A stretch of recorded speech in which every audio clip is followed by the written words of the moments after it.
My name is Minwoo Ahn. I'm a postdoctoral researcher at Climate Assessment for the Southwest, but also with Heat Resilience Initiative.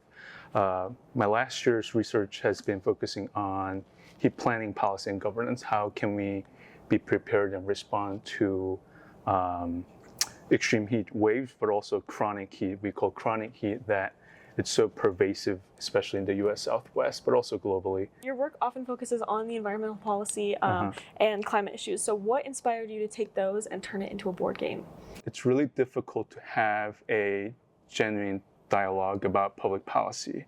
And I think the value of using games is that everyone should play a role and should be able to understand others. I think this really brings the power of deliberation. So the game, in a very clean and controlled setting, you put aside your personal positions and you take the role of that person and then be able to communicate with that. So everyone can be in a very clean slate and then start having conversations.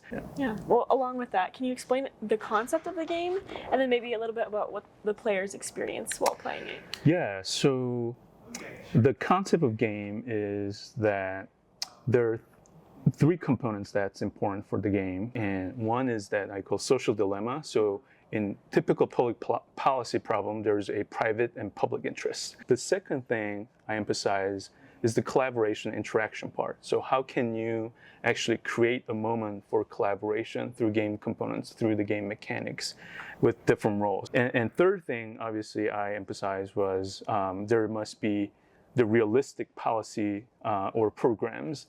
In the example of card game, every turn you turn the card and there's some new policy changes and everyone should be able to talk about those policy changes. Well, circling back a little bit here, how did the two most policy scholars that you mentored, how did they support this project? They not only support, I would say they led the whole thing, because the leading point they have contributed is the creativity part. Okay. So I've used games for research in different ways before I came to this role, but that does not mean that I have creativity. I think that's something that I'm lacking, and since we're able to bring that creativity and spark their curiosity, and then sort of based on some of my instructions, they were able to create these beautiful, innovative games, and they were also able to facilitate the game. That, I think, was a big experience for them too. Were there any challenges that the three of you faced while designing or creating along the process of that?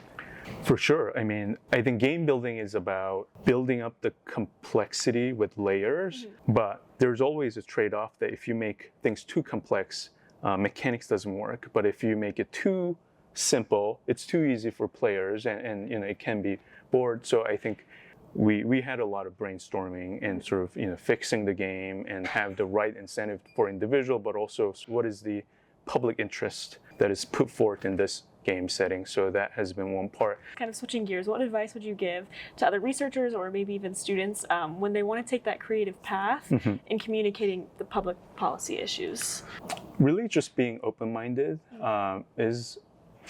has been really fruitful experience. Although, as I said, I came from a very disciplinary background, but through my mentors and through the teachers I met in this university, I was able to open up myself and really being able to work with scholars from different disciplines.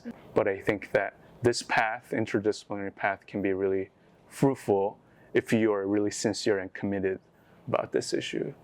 Now, how do you think, I know talked a little bit about changing environments, how do you think you will take that with you to the College of Charleston in the fall? I think that a lot of sort of climate and environmental concerns are also there, so I'm really excited about bringing a lot of innovations that I've done here at the U of A to the College of Charleston. So that's been the most exciting, I think, part that I want to bring to the College of Charleston. Yeah.